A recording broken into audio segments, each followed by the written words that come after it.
सो crackles क्या है, crackles में रे आ रहा है मतलब रेल्स, एल्वुलर डिजीज का साइन है मतलब एल्वुलाई में क्या भर गया, फ्लूड। तो कब भर जाता है फ्लूड, यस, न्यूमोनिया में और पल्मोनरी इडीमा में। तो एल्वुलाई, एल्वुलाई सबसे नीचे होती है ना, सो कहाँ मिलेगा, बेस पर, ये अपेक्स में नहीं मिलेगा, कहाँ पे मिलेगा, बेस पर। अभी वापस से क्वेश्चन करेंगे।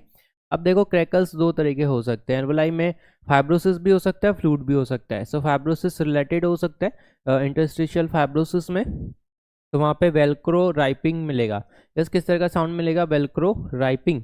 और वेट और ड्राई को डिस्टिंग्विश आप कर सकते हो। यस, तो डिस्टिंग्विश कैसे करोगे कि वेट केकल से या ड्राई केकल से, इसको करोगे ईगोफोनी से। Yes, so egophony help to differentiate alveolar fluid from interstitial fibrosis. क्या टेस्ट करते हो ईगोफोनी में, पेशेंट को बोलते हो कि ई बोले और ऑस्कल्टेशन में आह, इसमें चेंज हो जाता है। तो इसमें क्या होता है कि न्यूमोनिया में ईगोफोनी प्रेजेंट होती है। जब ईगोफोनी लिखते हो पी एच आता है, बी मतलब न्यूमोनिया में प्रेजेंट होती है, आईपीएफ में एब्सेंट होती है। सो आपको समझ में आया कौन सी चीज़ अपन ने यहाँ पे पढ़ी, क्रैकल्स। क्रैकल्स में क्या आता है, क्रे रे मतलब रेल्स, कहाँ किसको बता रहे हैं, एल्वुलर डिजीज को। एल्वुलाई में क्या बढ़ गया, फ्लूड, या फिर क्या हो गया, फाइब्रोसिस।